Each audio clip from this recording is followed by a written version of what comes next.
이리저리 지지고 볶고 하면서 얻어낸 삼국지 독파 노하우를 여러분께 전달해 드리려고 합니다. 이렇게 초선도 그려놓고 여기 이렇게 여포도 그려놓고 갈수록 좀 너무 재밌거든요.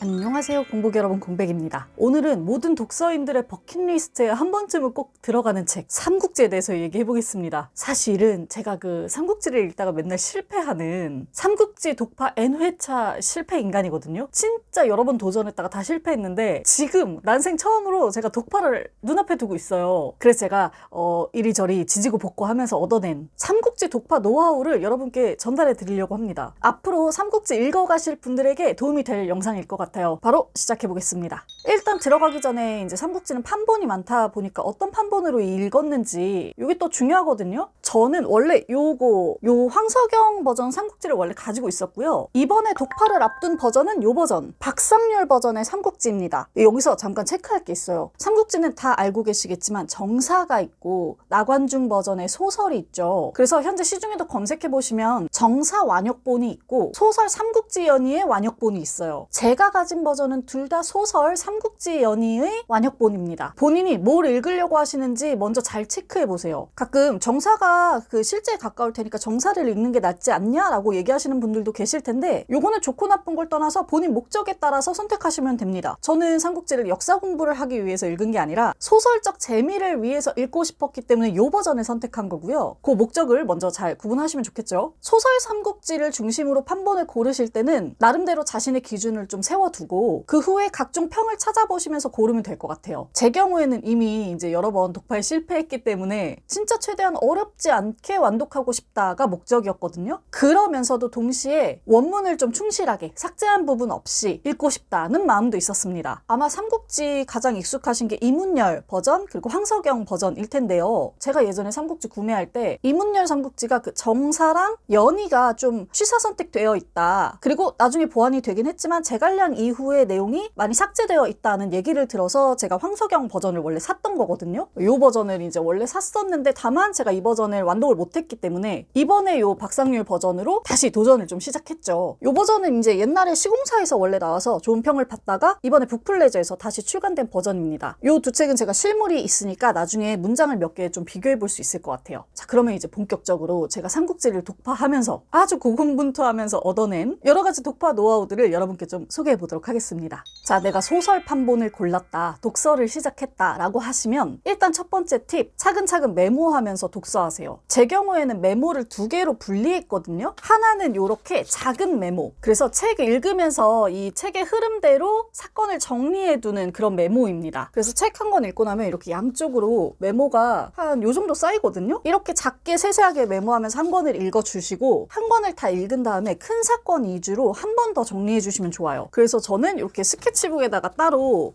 메모를 했습니다. 그래서 보시면 이렇게 삼국지 어떻게 시작되는지 이렇게 초선도 그려놓고 여기 이렇게 여포도 그려놓고 이렇게 읽다가 좀 중요한 흐름들을 이렇게 적어놓는 거죠. 보통은 삼국지가 10권, 굉장히 갈 길이 멀잖아요. 그러니까 아마 긴 시간에 거쳐서 독서를 하시게 될 텐데 그러면 중간에 또 까먹을 수 있단 말이에요. 그래서 다음 권을 읽기 전에 이렇게 정리해둔 거 한번 싹 훑고 다음 권으로 넘어가시면 조금 더 좋겠죠. 제가 이렇게 큰 메모에 적어둔 거는 보통은 뭐 세력을 바꾸는 큰 전투 아니면 우리 후대에서 자주 언급되는 어떤 고사 같은 것들, 유명한 사건들입니다. 예를 들어서 뭐 유비가 제갈량 데려올 때 삼고초려 했던 거 되게 유명하잖아요. 이런 거 적어놓고 또 이 삼분천하라는 말을 시작으로 이제 정말 삼국지의 그 구성이 시작되는 거잖아요. 그래서 이런 것도 좀 적어놓고 만약에 나는 삼국지 아예 몰라서 뭐가 결정적인 흐름인지 모르겠다 이런 분들은 내가 이거 어디서 많이 들어봤는데 하는 거 그냥 적어두셔도 좋습니다. 예를 들어서 관우가 전투 나가기 전에 이 수리 씻기 전에 돌아오겠습니다. 이거 되게 유명하잖아요. 그런 거 그냥 이렇게 그림으로 그려두는 거예요. 그리고 뭐 적벽대전 이런 거 영화 제목 때문에 우리가 왠지 알고 있잖아요. 그러면 이제 그냥 이렇게 적어두는 거죠. 적벽대전이 준비되고 있다. 이런 과정을 거쳐서 시작된다. 이렇게 나름대로 적어두시는 겁니다. 이렇게 해두면 우리가 나중에 이제 삼국지에서 나왔던 어떤 고사들, 단어들 이런 게 있었지 하고 배경 지식으로 써먹으실 수 있기 때문에 덕분에 재미도 있고 또 활용도도 높게 되는 거죠. 그래서 이렇게 두 가지로 메모를 하면서 읽어보시라가 제 첫 번째 팁이었고, 두 번째 팁.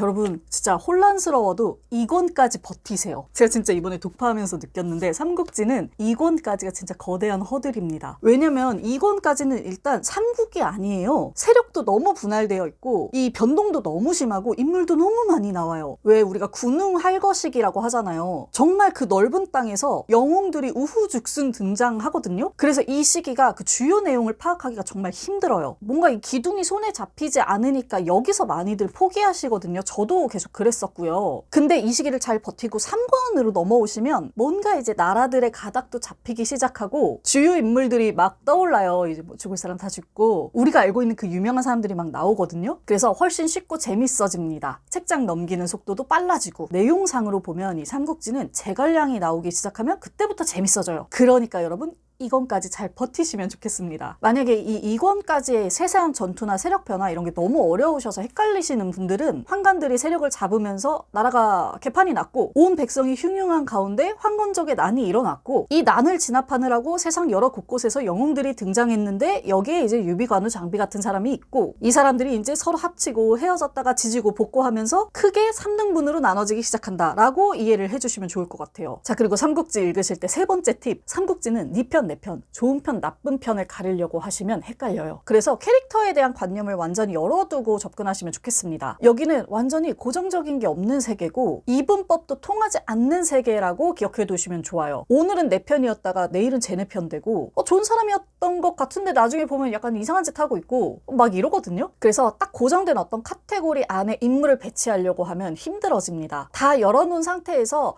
그냥 이 인물이 어떤 가치를 중시하는 인물인지, 지금 세대와는 어느 정도로 다른지, 이 세력이 어떻게 이동해 흘러가는지 이런 거를 보시는 게 훨씬 재밌을 것 같아요. 이거는 소설이잖아요. 그래서 소설을 읽는 재미를 느끼시기 위해서 내가 이 캐릭터의 어떤 면이 좋고 싫은지, 이 사건의 어떤 지점이 흥미로운지 이런 거 그냥 위주로 감상해 주셔도 좋을 것 같습니다. 저는 개인적으로 이번에 읽을 때 장비가 제 웃음 벨이었거든요. 약간 폭주기관차 같이 그냥 손에 잡히는 거 다 때려 부수는 그런 재미 소소하게 찾아가면서 읽으시면 좋겠어요. 네 번째 팁, 이거 되게 중요한데 사이드 콘텐츠들 적극적으로 활용해보세요. 삼국지는 진짜 너무너무 자료가 많잖아요. 강의, 영화, 드라마 진짜 많거든요. 심지어 얘가 자료가 방대하니까 AI한테 물어보면서 책을 읽어보셔도 얘가 진짜 대답을 잘해줘요. 그래서 이것들을 다 활용하면서 독서해보시면 좋을 것 같습니다. 저는 개인적으로 책 읽기 전에 벌거벗은 세계사에서 삼국지 편 본 게 되게 도움 많이 됐고 읽는 내내 계속 AI 켜놓고 시간순, 사건의 어떤 흐름순 이런 거 파악하면서 읽었거든요. 특히 제가 삼국지 읽으면서 되게 헷갈렸던 게 지역명인데 이런 거 검색하면 바로 되게 잘 알려주니까 함께 꼭 이용해 보셨으면 좋겠어요. 이렇게 제가 이제 몇 가지 삼국지 독파를 위한 팁을 소개해 봤는데 사실 이번에 저는 번역 덕을 되게 많이 봤다고 생각해요. 방금 말씀드린 대로 삼국지는 읽다 보면 기억해 둘 거, 메모해 둘 것도 되게 많고 헷갈리는 지명이나 이름 같은 것도 계속 검색을 해야 돼요. 근데 여기서 이제 번역까지 복잡해버리면 진짜 골치 아파지거든요. 과부하고 올 수밖에 없단 말이죠. 근데 다행히 이번에 이제 제가 읽은 버전, 요 박상률 버전이 본문에 가장 충실하되 한글의 아름다움을 잘 담아낸 책, 온 가족이 쉽게 읽을 수 있는 버전의 삼국지, 요런 방향을 추구했다고 해요. 제가 읽기에도 그런 방향성이 잘 구현되었다고 느꼈는데 좀 구체적으로 궁금해하실 수 있으니까 제가 원래 가지고 있던 황석영 삼국지랑 문장 두 가지만 비교해 볼게요. 들어보시고 취향에 맞게 선택해 주시면 좋겠습니다. 먼저 제갈량이 유비에게 천하를 세 등분해서 가져야 한다라고 말하는 부분이거든요. 황석영 삼국지에는 이렇게 쓰여 있습니다. 먼저 형주를 손에 넣어 근거로 삼고 바로 서천을 취해 기반을 세우고 조조 손건과 더불어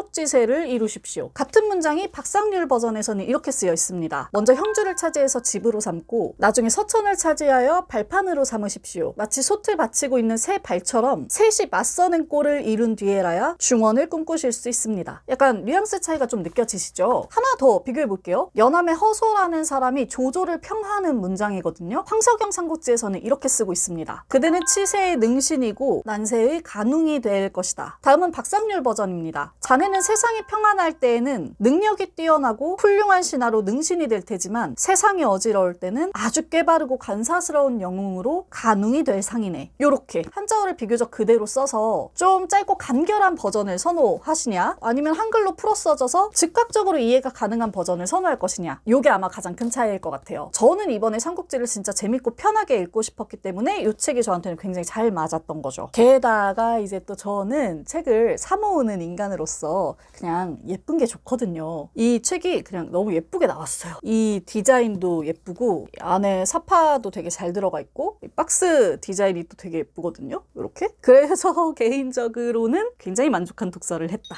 네, 오늘은 이렇게 제가 정말로 오랫동안 염원해왔던 삼국지 독파에 대한 이야기를 해봤습니다. 저는 이제 정반부 넘어서 후반부 막판을 훌쩍 다가가고 있는데요. 갈수록 좀 너무 재밌거든요. 그래서 이 재미를 여러분들도 놓치지 않으셨으면 좋겠고 진짜 한번 도전해보시면 너무 좋을 것 같아요. 언젠가 마음 한켠에 담아둔 그 삼국지 버킷리스트를 이번 기회에 여러분들도 꼭 독파를 해내시면 좋겠습니다.